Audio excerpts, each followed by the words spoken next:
I was just wondering what you thought about privacy, what your definition of privacy is? My idea of privacy would be the right to exert all of your freedoms and liberties without unwanted intrusion from others. I think privacy is being able to do whatever you want to do without anybody impeding on that. Being by yourself with nobody else in the room. Okay. And that's all I think. All right, great. Thank you. Thank you very much.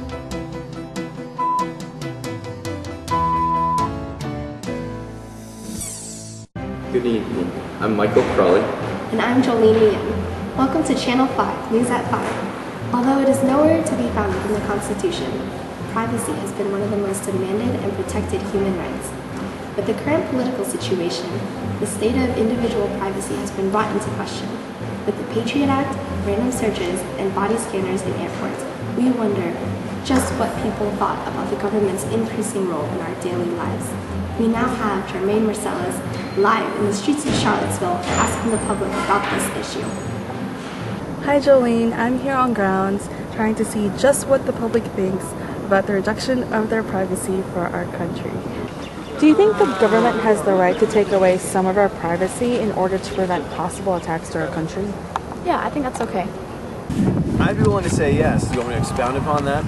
Sure. I would say in the best way, I think in some circumstances, when you take away a slight amount of privacy without going to too extreme, I think that if it's a guaranteed safety increase, I'm willing to take that risk in a certain situation. I don't want to necessarily hand out my life to the government per se, but I think that given the right set of circumstances, it doesn't really bother me or offend me. Then where do you draw the line? How do you feel about the full body scanners that are being used in some of the airports today? I think full body scanners are a little unnecessary, and I feel that they violate a lot of people's.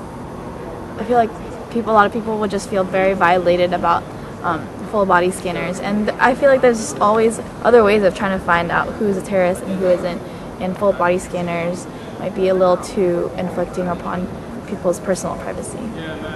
Go ahead. Well, we took the train. That's how we handle it. And they have absolutely no security on the trains. You just get on the train without any they don't even care. They didn't even check his picture ID to make sure. So I've decided the only way to avoid that is to go by train. So they don't. I think in some circumstances, smaller airports might necessarily not need such extensive security measures. But I feel that larger areas like Dulles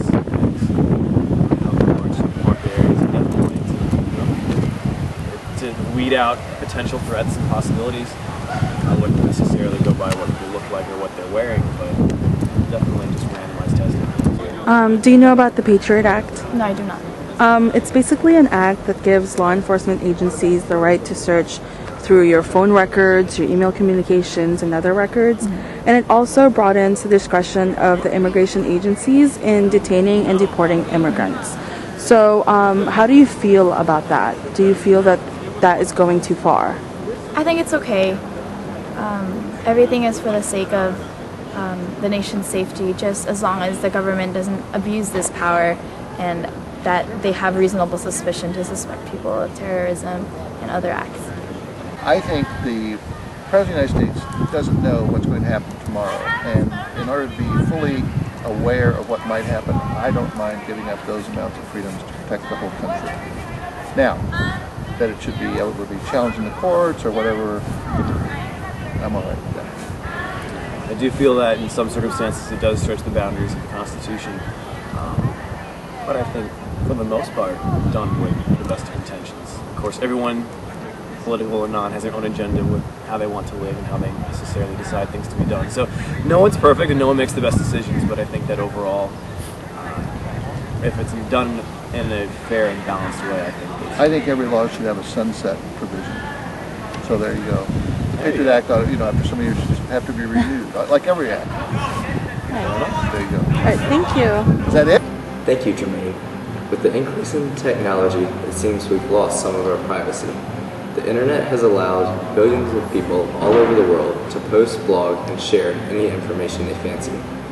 The use of the internet by employers to perform background checks on their employees is becoming more prevalent, and experts say there is little to prevent managers from discriminating against employees based on information they find on the internet. So, the question now is it okay to discriminate against employees based on information found on the internet? Here is Olivia Smith to see what the public thinks. I'm here on grounds to gauge the public's opinion on employers' and companies' use of the internet. Do you think companies search Facebook and MySpace for your personal information, and how do you feel about that? I think they do. I think that that's all right when they're looking at potential candidates. I really don't see a huge problem with that. Okay. A survey showed that 34% of employers admit to dismissing a candidate from consideration because of what they posted on a social networking site. Do you think it's fair for employers to judge your ability to work at their company because of something you posted online? I do think that's fair. I mean, obviously, if you're putting something on Facebook or other social networking sites, Twitter, like you're choosing to put that out there, and it becomes public domain. So you really should be cognizant, I guess, of what you're putting out about yourself, and it's only fair for an employer to really look into their employees, someone who will be, working with them. That is a brilliant thing to do, because honestly, if you don't have the wherewithal to not go out, take naked photographs of yourself and post them on an online search forum, then I think you don't deserve that $300,000. Spoken like a true manager, right? And I think so too. I think the original thing is, if you don't want that stuff on there, don't put it on there. That's the responsibility of what goes on Facebook and MySpace is the individual. And so what? And if you're putting it up there, it's open to anybody to look at it. What about some research shows that hiring managers will look for other information on your Facebook account, etc., besides pictures you're posting or illegal activity, things such as communication skills like poor grammar or discriminatory comments you may have made, or jokes maybe that you made that you didn't intend to be taken seriously. What about things like that? Do you think it's fair that they use that information against you? I mean, I don't really think grammar should be like a priority. I mean, like online lingo, I guess, is different than your ability to write in a formal setting. Obviously, things like that are a major factor. I manage a restaurant back in my hometown, and the first goal that we have to do is to instill in the younger kids that we hire, which are oftentimes high school and college students, the ability to speak well and be polite and to respect those of other genders and orientations, sexuality. I mean, if you're making discriminatory comments or racist remarks, I think the fact that you're putting that online, they really do have a right to kind of look at that. So do you think that there should be, because right now there is not any legislation that determines what a hiring manager can or cannot use against you based on your social networking sites. Do you think that that should be put in place so that everyone is on an even ground and knows what they should or should not put on their page?